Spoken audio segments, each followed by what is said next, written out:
Oktubre 10, taong 2005. 2 taon na nakakalipas mula nung natapos ko ang kursong Mass Communications. Nangarap mag-isang reporter sa telebisyon at kung pinahal at tumagumpay ako sa una kong pangarap, baka balang araw, mag-isang host ng isang programa na nagpapalabas ng mga dokumentaryo. Bibisita sa ibang bansa, kakain ng ibang putahe at makikisalimuha sa ibang mga lahi. Kung di naman pinalad sa mga una kong binanggit, pwede man ako mag-isang disc jockey na isang sikat na FM station. Magpapatugtog ng mga kanta, mag-i-Ingles para gumukhang intelihente at mayaman, at makikinig at magbibigay payo sa makadrama ng mga tao.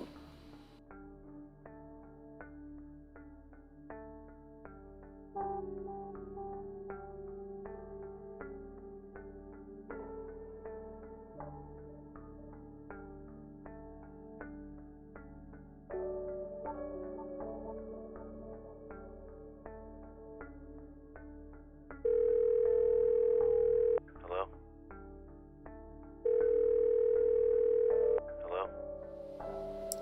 Mukhang natupad naman mga militi ko sa aking trabaho. Nakikipag-usap ako sa mga ibang lahi. Nag-i-Ingles ng pilit dahil kailangan. Nakikinig at nagbibigay solusyon sa aking mga nakakausap. Ang Hello? pinagkaiba lang sa aking pinangarap dati ay hindi nakalumuwas ng ibang bansa, lumabas sa telebisyon o napapakinggan man sa radyo. Dito lang ako sa aking inuupuan, Hello? karap ang PC at tumatanggap na walang katapusang tawag na galing pa sa ibang bansa. Sa oras na dapat ako natutulog at nananaginip. Ito rin nga palang unang anibersaryo ko sa aking unang trabaho bilang isang Hello? call center agent.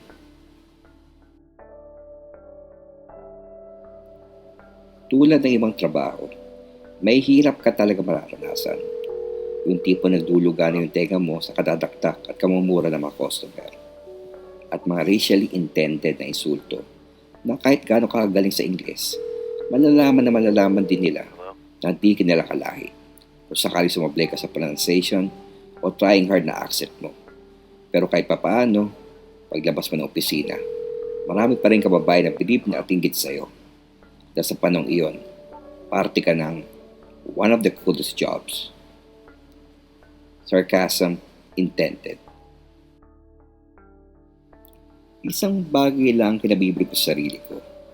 At ito yung tumagal ako sa aking kupal na manager na si Lucius o Lucifer kung siya itawagin na mga ahenteng tulad ko. Siya yung tipong manager na papasukin ka kahit meron ka nakakahawang sakit na tulad ng sore eyes. Di niya alam ang konsepto ng risk management. Na kahit mamatay at mahawa ng sakit ang mga ahente niya, mas importante sa kanyang numero at benta na kanyang grupong hinahawakan. Dahil nila sa porsyento na kukuha niya sa mga nabibenta o naiaalok ng kanyang mga kahente sa mga kliyente nito. Maraming luho nakatumbas ay maraming ring utang. Mahirap talaga ang sport ng social climbing. Mamumura ka pa niya sa wikang Ingles kung sakali wala ka na iambag o naibenta sa customer. O kung i-endorse mo sa kanya yung tawag mo kung sakali naghaharap ng manager ang customer. Naisumbong na minsan na makasama ko sa site manager namin. Hanggang sa ngayon ay binata pa rin. At sa HR manager namin, hanggang ngayon ay dalaga pa rin. Pag kinugusto mo yung kahit sino sa kanila, haltang lumalabas lang ang mga subong mo sa kabilang tenga nila. May napagsabi nga o kumakalat ng balita na kinakama si Lucius ng isa sa mga bilanggit ko o maaring salitan sila. Naging inspirasyon ko na lang para magpursigi at magtiis ng panong iyon ay yung nanay ko. Ginapang talaga niya pag-aaral ko noon. Kaming dalawa lang tutulungan dahil iniwan na kami ng tatay ko kung bata pa lang ako. Dahil mas pinilang kirita. Retirada rin kasi nanay ko at umasa sa kaperang ko na pensyon at medyo sapat na kita sa pagbibenta ng lutong ulam at merienda. Dahil sa trabaho ko bilang call center agent noon, ay paggagamot ko din nanay ko dahil nabiyayaan din siya ng health card. Nakaragdagang benepisyo na ibigay na aking kumpanya. Nung panong kasing iyon, medyo sakitin siya at nagsisimula lumala ang kanyang arthritis. Hirap siyang kumilos at persahan kong maglakad. Ang isa pang inspirasyon ko ay si Jenny. Matagal na kami magnobyo't-nobya mula pa nung high school. Habang sinasalaysay ko ng kwento na to, matatag pa rin na aming relasyon. Isa siyang registered nurse at siya yung nagmamando na sa clinic na isa pang BPO company na dito ni sa building na to nangungupahan. Nasa 17th floor siya at ako naman sa 16th floor. Kaya sabay kami lagi kumakain tuwing sasapit ang aming 1-hour break. 1:00 ng umaga. Sinundo ako ni Jenny sa hallway ng 16th floor para sabay na kami bababa at para enjoy isang oras naming break time. Nung nasa elevator na kami, biglang may sumigaw. Wait, going down. Oh, hi, Mr. De La Fuentes and his significant other. How are you guys? Si Lucius pala. We're good, sir. Ang plastic kong tugon sa kanya. Nabanggit din niya na baka pwede sumabay ng kain sa amin dahil wala siyang kasama kumain. Sumaayon naman ako dahil makakatangi ka ba sa boss mo?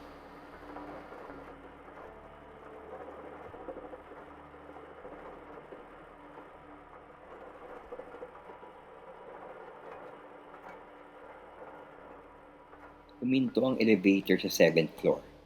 Akala ko na may sasakay. Pero di bumukas ang pintuan. Ilang segundo ay namatay ang mga ilaw ng mga numero ng mga palapag. Mura ng mura si Lucius. Pinundot niya isa sa mga motores para magsalita sa receiver. Imbes humingi ng tulong, puro F-word ang lumabas sa bunganga nito. At pinagsasapak niya yung mga elevator buttons. Humina ako dati noon sa management na baka pwede maisamang mental health care sa aming HMO. Dahil sa stress na nararanasan ng mga ahente at lalo na sa may mga saltik sa utak tulad ni Lucius. May boss na lumabas sa speaker na nakakabit sa loob ng elevator. Humingi ng pauman nito at nakiusap na maghintay lang ng konti dahil may pupunta ng maintenance para pilitin buksan ng elevator. Medyo pinagpapawisan na rin kami sa init dahil huminto din yung air conditioner.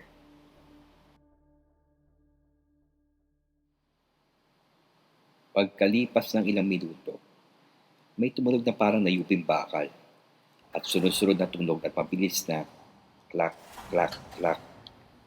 Napadyos ko po na lang ako at yung makakabigla sa akin si Jenny. At si Lucius naman ay mura na mura at sabay sabi ng, I don't wanna die. alam ko na ang susunod na mangyayari dahil bumigay ang kakabli ng elevator at mukhang babagsak na to. Bumulong ako kay Jenny at sinabi kong mahal na mahal kita. Ramdam ko ang pwersa sa aking dibdib habang bumababa ng mabilis ang elevator. Nabingi na rin tenga ko. Yung sigaw ni Lucius at palasa dasal ni Jenny ay napalta ng isang walang katapusan dito. Nawala sa bisip ko si Jenny nung bumagsak ng elevator at tumilim na lang ng kusa nang naramdaman ko na humampas ang ulo ko. Kahit wala akong malay, dikit at dikit sa ilong ko ang amoy ng alikabok at lansa ng tubo.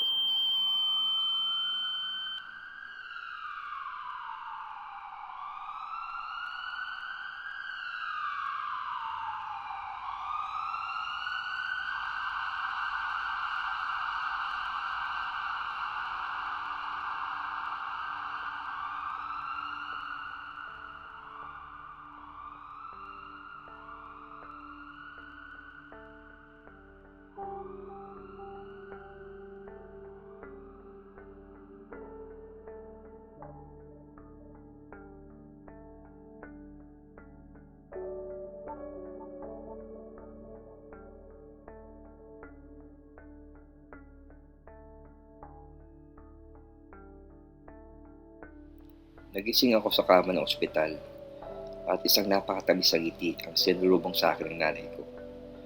2 araw na raw ako walang malay.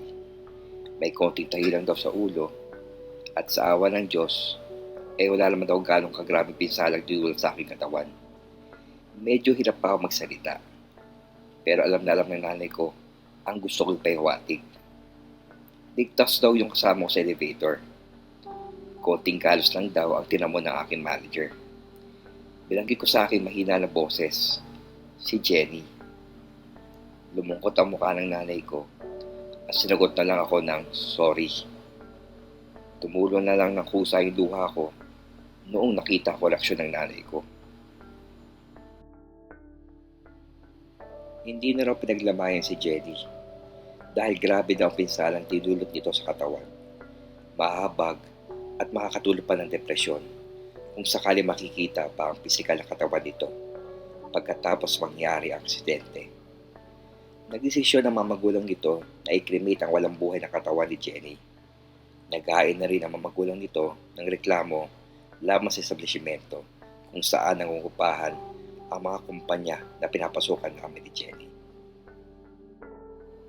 Nailabas na ako sa ospital at nananatili muna sa bahay para muna magpahinga dahil sa trabaho ko sa aksidente at kalungkutan na dinadama sa pagkawala ni Jenny. Asikasong-asikaso ko ng nanay ko at lahat ng paraan ay ginagawa upang mapawi ang aking kalungkutan. Napansin ko rin na medyo may nagbago sa nanay ko dahil medyo masigla ang katawan nito na parang hindi naghihirap sa kanyang sakit na arthritis. Isang gabi, habang nanonood ako sa telebisyon na nakapwesto sa sala, sa gitna ng pelikulang pinapanood ko, bigla ito nag-static at white noise ang lumabas sa telebisyon. Papatay ko sana ito, pero may boss ng babae na bumangkit ang pangalan ko at lumabas ang sulweta nito sa white noise. At ilang segundo, ito ay nawala. Jenny, ang aking tanong sa sarili. Iniisip ko na lang maaaring epekto to nung tinamo kong pinsala sa ulo at sa dinadala kong depresyon. Ngunit, naging madalas ito mangyari sa mga sumunod na araw. Yung may bubulong sa tenga mo na I miss you and I love you at puro boss ito ni Jenny. Medyo hirap din ako magbasa dahil bilang bumabaliktad ang mga nakasulat na parang tinatapat sa salamin. Di ko na lang tutugon ang mga bulong na naririnig ko dahil ayoko rin masabihan na nasisiraan na ako ng ulo. Di ko na nabilang kung ilang araw na akong di lumalabas ang bahay. Isirantabi ko rin ang cellphone ko kahit alam kong puno na ang inbox ko. Nag-ring ang landline sa bahay at tinawag ako ng nanay ko at sinabing sa kabilang linya si Lucius, yung aking manager. Sinabi ko sa nanay ko na tumawag siya ulit dahil matutulog pa ako. Kinausap ulit ako ng nanay ko at sinabing importante daw at sana makausap niya ako kaagad. Ano kaya problema ng kupal na to? Hello? Hi, bro. First and foremost, sorry to hear what happened to Jenny and would like to extend my condolences to you and her family.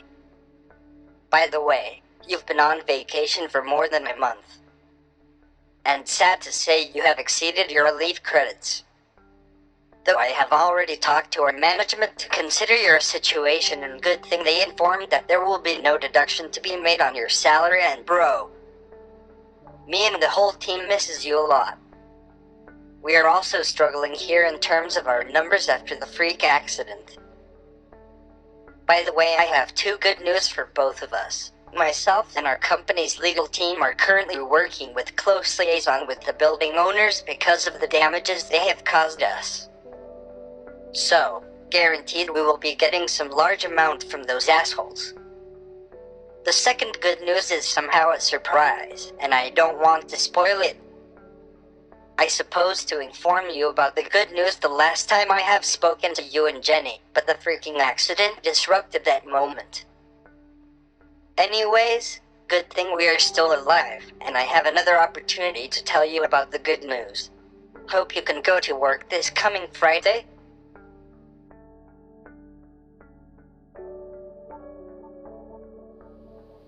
Nagdesisyon na ako na pumasok sa trabaho ng Biyernes. Kailangan ko pa rin maghanap buhay para may lalapag akong pagkain sa mesa. Sumakay ako ng MRT papunta sa trabaho. Medyo napansin ko yung babaeng katabi ko na may hawak na rosaryo na naka-hoodie. Yung pabango na gamit niya ay kasing amoy nung kay Jenny. Nung magsimula ito na magdasal na medyo pabulong, Parehong-pareho silang boses ni Jenny. Tumayo ako sa aking inuupuan para paupuin ng isang buntis na ali. Nasarapan na ako ng babae na grorsaryo. Di ko masyado makita ang kanyang muka dahil nakasuot ang hood ng jacket niya sa kanyang ulo. Pero yung bibig niya ay parang kay Jenny. Naka-blood red na lipstick at naka-brace din ang ngipin. Maghanap sana ako ng paraan para ito'y lumingon sa akin. Yun lang, kailangan ko na lumabas ng train dahil nasa stasyon na ako na bababaan ko.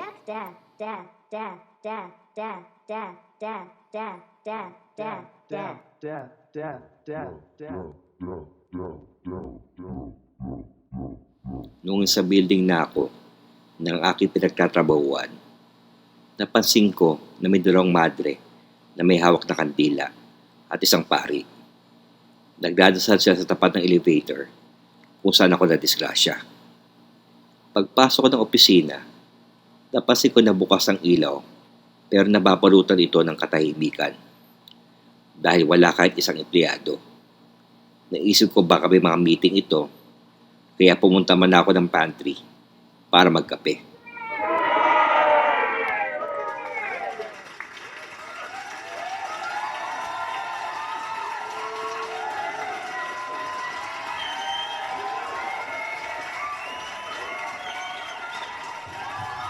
Nandoon pala sa pantry si Lucius, yung site manager at yung mga kapwa-ahente ko.